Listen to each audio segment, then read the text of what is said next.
बिस्मिल्लाहिर्रहमानिर्रहीम। इब्तिदा की मैंने अल्लाह ताला के नाम से इतना इबादत के लायक है। आप और मैं इस चीज़ की गवाही देते हैं कि मोहम्मद सल्लल्लाहु अलैहि वसल्लम उसके आखिरी नबी और रसूल हैं। आप और मैं इस चीज़ पे भी समझते हैं कि इल्म का माखिज़ कुरान मजीद और उस तक पहुँचने का रास्ता मेरे नबी की सुन्नत। पेरेंटिंग की टिप को आप काफ़ी पसंद कर रहे हैं।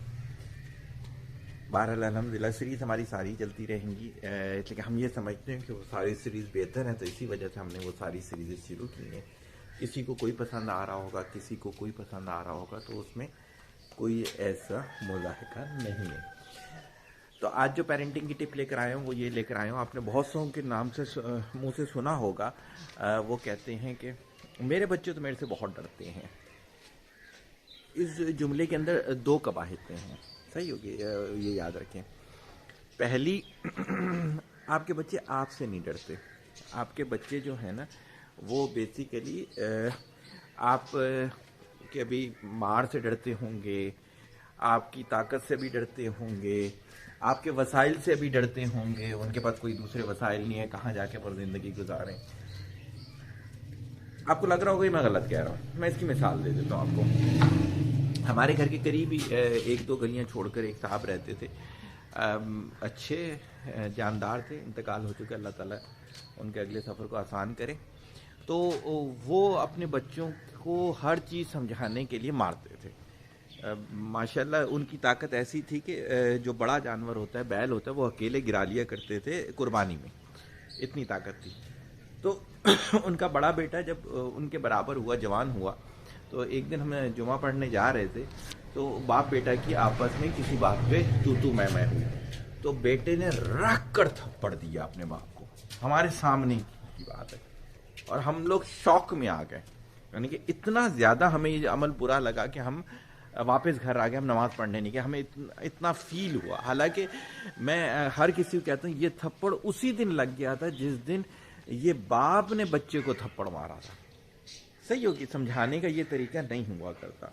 तो पहली चीज़ तो ये कि अगर आप ये समझते हैं कि वो आपसे डरता है, तो भाई वो आपसे नहीं डरता, वो आपकी ताकत से डरता है, आपके वसाइल से डरता है। जैसे बहुत सारे पेरेंट्स, बच्चों को मैं जानता हूँ, वो अपने पेरेंट्स को छोड़ के चले गए। पेरेंट्स ने कहा उनसे कि तुम हमारा ख्याल नहीं करते, तो उन्होंने कहा आपने भी बचपन में हमारे साथ यही किया था, आपको पैसों की जरूरत है ना, पैसे मिल जाएंगे आपको। जब उसके पास वसाइल है वो आपको छोड़ के चला गया। ताकत की मैं आपको मिसाल दे चुका हूँ। तो देखें, जब आप ये जुमला कहते हैं ना कि मेरा बच्चा मुझसे डरता है, तो ये आप बहुत बड़ी अपने आप को गाली दे रहे होते हैं। कभी भी ये जुमला नहीं कहना चाहिए है, और ना कभी ऐसा सोचना चाहिए। उन दोनों की मिसालें मैं आपको दे चुका हूँ। अब दूसरी बात, अगर ऐसा नहीं करना चाहिए तो फिर कैसा करना चाहिए? देखें, बच्चे को दलील से कन्विंस करवाएं, बच्चे को दलील से कन्विंस करें किसी भी बात में। कोई मसला नहीं है, एक दिन नहीं समझ आएगी, दूसरे दिन नहीं आएगी, दलील में जान डालें। लेकिन आप इस चीज को बिल्कुल ना करें कि मार कुटाई। अगर दलील से बच्चे को बात समझ में आ जाएगी, जैसे आप जानते होंगे, मार के अगर आप नमाज पढ़ाते हैं, खौफ से नमाज पढ़ाते हैं, जब वो साहिब हैसियत हो जाएगा नहीं पढ़ेगा नमाज। इसी के बजाय अगर आप उसकी तरबियत करते हैं, अगर आप उसको दलील से नमाज के बारे में लेकर आते हैं, हो सकता है देर सवेर उसमें हो सकती है। हो सकता है कि वो आपको 6 महीने लग जाए उसको कन्विंस करने में, लेकिन याद रखिएगा अगर वो एक दफा कन्विंस हो गया तो कभी जिंदगी भर वो नमाज नहीं छोड़ेगा। तो आपने क्या करना है? आपने दलील से उसे समझाना है। मार कुटाई का कोई रोल नहीं है। गैर वो है शरई हरकतों की बहुत एक वो है, वो बड़ा रुतबा है। उस रुतबे पे अगर वो चली जाए बात, तो देन फिर ये वाली चीज हो सकती है कि मारने का जो शरई हुक्म है। लेकिन 99% मैंने देखा है पेरेंट्स जो हैं वो अपना खौफ बच्चे में लाने के लिए, यानी कि मैंने किसी सेशन में आप लोगों को ये भी बताया था कि मेरे को एक फादर ने ये कहा कि मेरे को तो देखते ही बच्चों के जो है पजामे गंदे हो जाते हैं, इतना खौफ रखा हुआ है मैंने। ये कोई बहुत अच्छा जुमला उन्होंने नहीं बोला। ये ऐसे ही बच्चे जो हैं वो फिर जब यूनिवर्सिटी कॉलेज में जाते हैं तो जनाकारी में भी लग जाते हैं और दूसरे तीसरों में भी लग जाते हैं। क्यों? उनकी तरबियत तो आपने की नहीं ना। ڈائلاگ تو ان کے ساتھ کیا ہی نہیں.